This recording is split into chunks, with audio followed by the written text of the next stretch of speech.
Hi, everybody. I'm Monique Coombs. I'm the Director of Community Programs for the Maine Coast Fishermen's Association. This is Emerson Goodrich. She's also going to be speaking a little bit today about a specific project. But our mission is to restore the fisheries in the Gulf of Maine and sustain Maine's fishing communities for future generations. Our office is in Brunswick. Interestingly enough, lobster is not the primary fishery that we work on in our office. We work a lot with groundfish fishermen, scallopers, menhaden, things like that, except for my programs. My programs are working waterfront and fisherman wellness, and so we work with all of Maine's fishermen all along the coast. Because it's kind of pertinent to this conversation, and Mel was like, that project was the perfect to cue us up, honestly. I live on Orr's Island, so we're the big island that you have to cross to get to Bailey Island. My husband's a fisherman. He has his lobster license, scallop license. He goes menhaden fishing. That's too advanced. Oh, thank you. Now I've got double fisting here. So I've got two kids. My daughter is 20. She has her lobster license, and my son is 16. He has his student license. A lot of my work is influenced by my everyday being with my family and friends and being a part of the fishing community. And I think that work that Mel was just talking about was so fascinating. We're going to talk a little bit about gentrification and home rule as well. But I wanted to add that one of my biggest concerns for the future of the fishing industry, lobster in particular, on the coast of Maine, is not so much the families that are already in coastal communities being displaced, but the young fishermen that are having to weigh whether or not they're going to continue to fish if they have to live so far away. So right now my daughter's still fishing, but she just moved in with her boyfriend in Green. That's 45 minutes away. And it is something that she's considering when she's thinking about how long she wants to go fishing for, whether or not that's going to be viable in the future, or if she has the interest of driving back and forth that much. So I think that that's really important. And we can talk about that a little bit more. So to be clear, I just want to say that when we talk about working waterfront, we are talking about working waterfront specifically for commercial fishing activity, wild caught fisheries. We do work a little bit on aquaculture working waterfront, but it's not in our wheelhouse. And obviously for this audience, it's mostly lobster anyway, but I just think it's important to make that distinguishment. We also think about working waterfront similar to how agriculture might consider like a food system. When you talk to fishermen about working waterfront, it's kind of like everything that happens on the boat to be able to go fishing, but when they land that product, and even the assets and infrastructure necessary to get that product to the next stop. So even if it's like a bait cooler that's off Route 1 in Thomaston, that's still kind of working waterfront, even though it's not necessarily on the waterfront. It's critically important infrastructure. In 2020, I conducted a bunch of interviews and wrote this report that we called The State of Maine's Working Waterfront. Like I said, it came out in 2020, which was not ideal timing. But one of the things that we talked about in the report was, one, creating like a matrix and methodology for the working waterfront, which we're working on right now with the state, but also thinking about like capacity for communities. So I'm gonna let Emerson introduce herself in a second, but I just want to go back also to home rule and how that impacts the working waterfront. So everybody knows home rule in Maine. Our municipalities have the ability to sort of govern themselves over certain ordinances and zoning. It's awesome because everybody has the power to be able to make change in their community if they have the time, capacity, and resources to participate on a committee. With everything that's going on in the fishing industry right now, finding time and capacity for working people to participate on these committees is getting incredibly difficult. And that's how we describe how coastal gentrification is happening in coastal communities. It's much more subtle, right? If you're in a city, you're like, oh, here's Starbucks, we're getting gentrified. In coastal communities, it's very slowly committees changing and then starting to create ordinances and zoning that are not in line with traditional practices in the community and don't consider commercial fishermen's perspectives.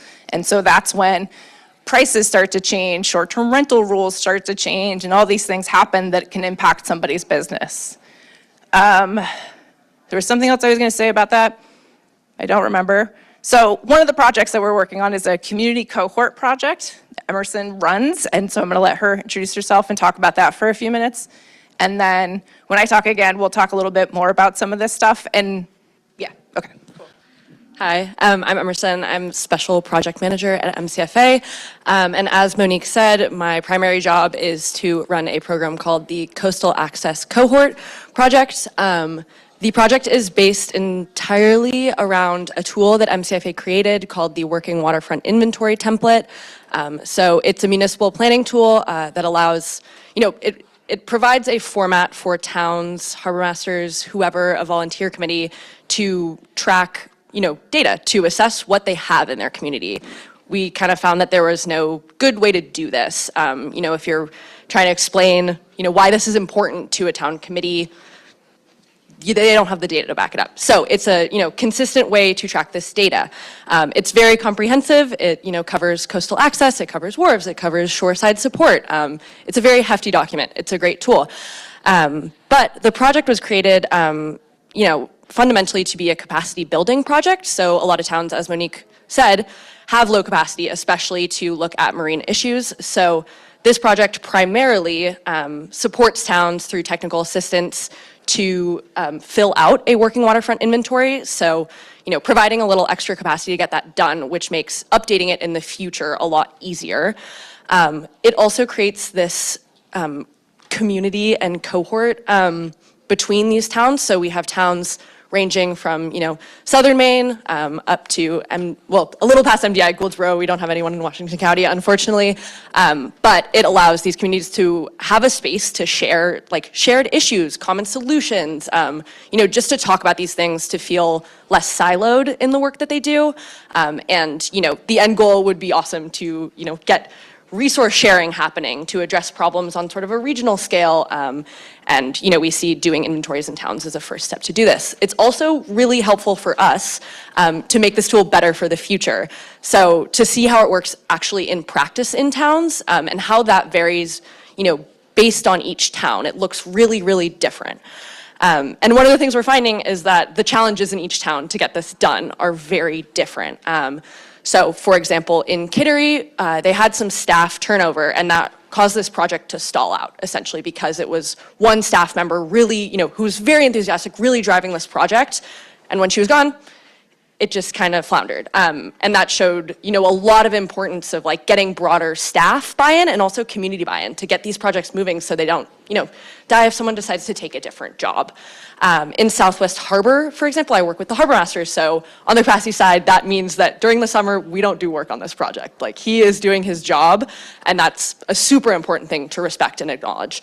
The other thing is that Southwest Harbor had a lot of harbor master turnover before this harbor master came. And from, work sessions and interviews, we heard that working waterfront planning essentially stopped when there was no harbor master. They didn't get things done, their mooring wait list just didn't move along. So that kind of, highlights how there's struggles when, staff turnover, and also highlights the need for data collection and consistent data collection, because how do you pass that information on, and how do you look at change over time in a meaningful way if, either that data or those stories, really importantly, aren't being collected. Another example, which is kind of an outlier, is Phippsburg. They have a ton of volunteer capacity, which is a little unusual, which is great for them. But as Monique mentioned, because of home rule, that's not always the case. That can really vary, and in most cases is really, really limiting to towns.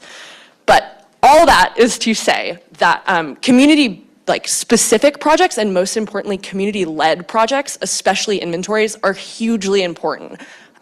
You cannot take a one-size-fits-all approach and be able to talk about the value and role that working waterfronts play in their individual communities without looking at that community itself. I think I had some other stuff to say. Oh yeah, right. And this, to kind of tie back to what we're talking about today, I think this baseline understanding is also really important in the broader work of trying to evaluate the businesses that work on the waterfront beyond just landings data. So talking about that community value, that cultural value, that historical value, and being able to, find metrics or ways to talk about that. And with that, I'll hand it back to Monique. Thanks. I think to the point that Emerson just made, you see that on the slide that Mel had about like Southern Maine, Mid-Coast Maine, and Down East Maine. We try to think about that with some of our working waterfront inventory work as well, because it's not a one-size-fits-all solution. Can I ask, is that 5 minutes left for us to talk or to include questions? 5 minutes to talk. Okay. And then 5 more. Okay, thank you. All right, just wanted to make sure. You can adjust this slide. Still won't go. It's okay. That's fine. We're just looking at pictures anyway, so it's okay.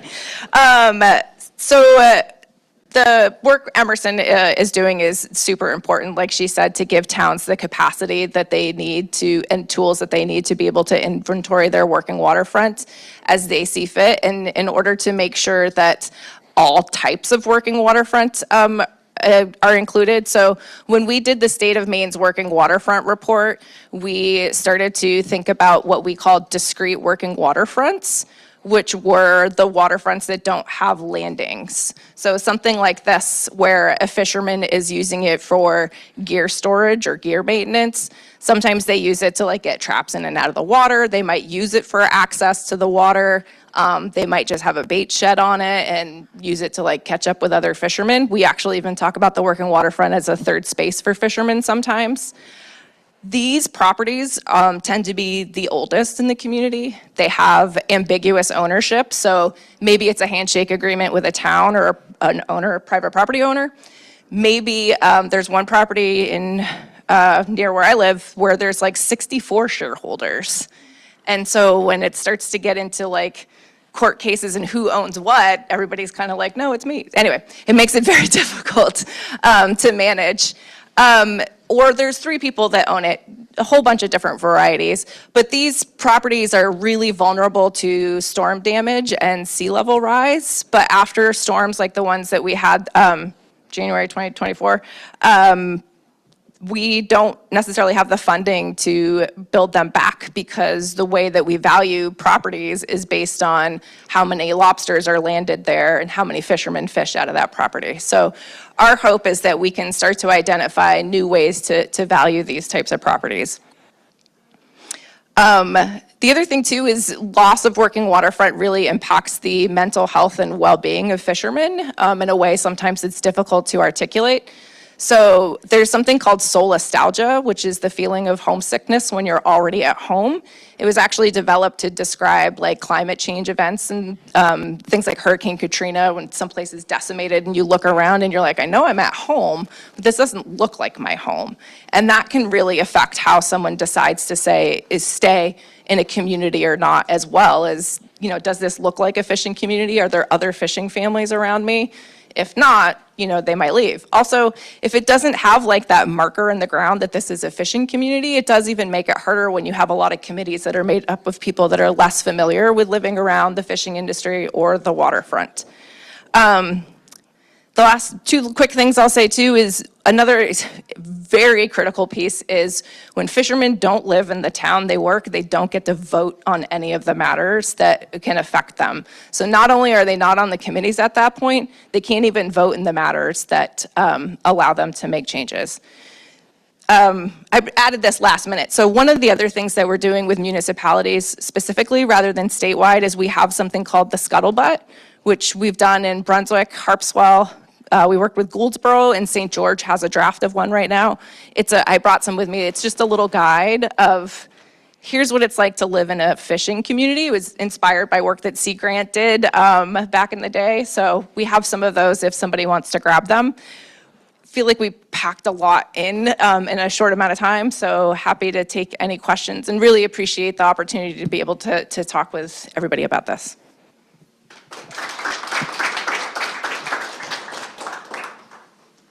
Questions, anyone?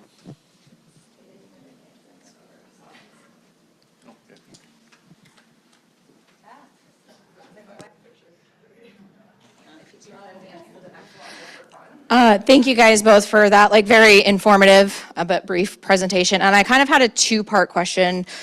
The first was, have you found with your experience as a general theme, is there regional differences, or has it been across the board, towns approaching you about this resource, or really you having to go to towns, and if there's any sort of characterization about that? My second part was kind of, Again, characterizations of municipal leaders and in regions or specific areas, like seeing value in working waterfront infrastructure and like, given all the priorities we know municipalities across Maine have on the coast, like, are they seeing the value? Is that something you're having to work through? Some of those kinds of challenges. So, very broad question, sorry. No, it's okay, and I think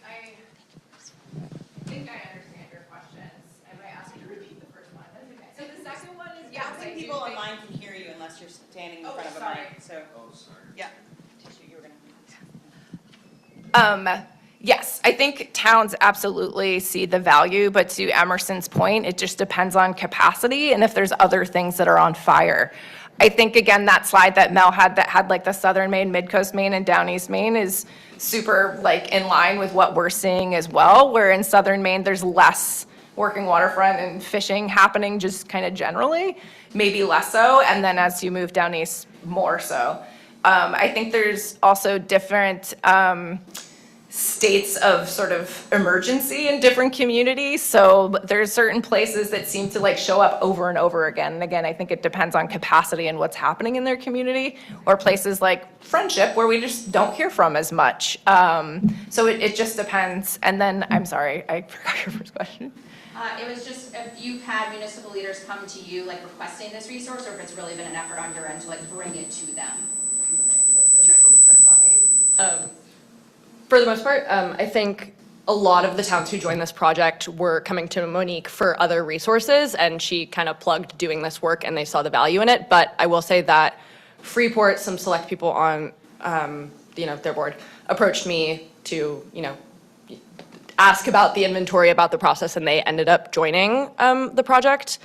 And I will say too, I think it does also depend on who you're working with in the towns. Like, you won't be working with the town manager or the harbor master directly in every town, but I think anecdotally, once you start going, up the coast, I think rather than it coming from us, the trust also comes from word of mouth. So when one harbor master is doing this project and actually is starting to see a result, or, not that there isn't value, but really tangible value, I've found that they're, hey, other harbor master who I'm meeting with, have you heard about this? Would you consider it? So I think that that's an interesting consideration and, something that's important to think about when we're thinking about how this tool stands on its own and we get people to do it and believe in it and keep updating it. Thank you. You have any more time? Teresa has a question. Thanks, that was great. I appreciate the presentation. My question is, and you're right, this dovetails so nicely into the presentation before and questions that Mel and Chris and Joelle and I and our whole team have been thinking about around how, inland migration is impacting fishermen. What do you see as support that the industry could use, or solutions-oriented approaches to solving the governance issue? We think about that as a huge problem when, they don't get a vote, they're not on committees, and changes can happen that seem permanent. I don't know if they are or not, but do you have advice to them or advice to our lab of things we can be thinking about, or to support industry in that? I don't know, I think we should talk more about that. I mean, it's a really hard question because I think it comes down to capacity. I was just talking about this, but I talk about spoon theory a lot. Spoon theory was created for people with chronic pain. You wake up in the morning with a certain number of spoons, and throughout your day, you use your spoons to do certain things. Commercial fishing is incredibly taxing on the body, and when you're also worried about regulations, on-demand gear, offshore development, and all of these things, when you get home at night, even if you want to participate in some of these things, it's just you don't have the spoons to get there. And then if you feel like you're going to get to a committee meeting and it's going to be a Herculean task of trying to help someone else understand what your concerns are in that capacity, a lot of times it turns to frustration and anger and people give up beforehand. I also think affordable housing is we're in crisis mode in a lot of our communities for not just fishing families, but Mainers to be able to stay in coastal communities. And because of home rule, we have these lovely retired people trying to solve affordable housing. It's absurd in some way. So I think that those two things, it's a hard question, but whether or not home rule continues to serve Maine is maybe something that we should be thinking about a little bit differently, at least on the coast. Can I add something really Yeah, I quickly? mean, it's up to these guys. Can I add something super quickly? I will say in terms of like solution-oriented mindset, like that is what we're trying to get out of this project because, you know, even though this is, the tool itself is a municipal planning tool, like I think the real value in it is like a conversation starting tool. And I think from this project, we will get a model of how to engage with fishermen who maybe don't live in XYZ place, but still fish out of there. And give them sort of this model of like, you have this conversation, you get this feedback, you understand what is important, and you also see how you can like meaningfully integrate that into municipal planning processes. Thank you so much. Thank you.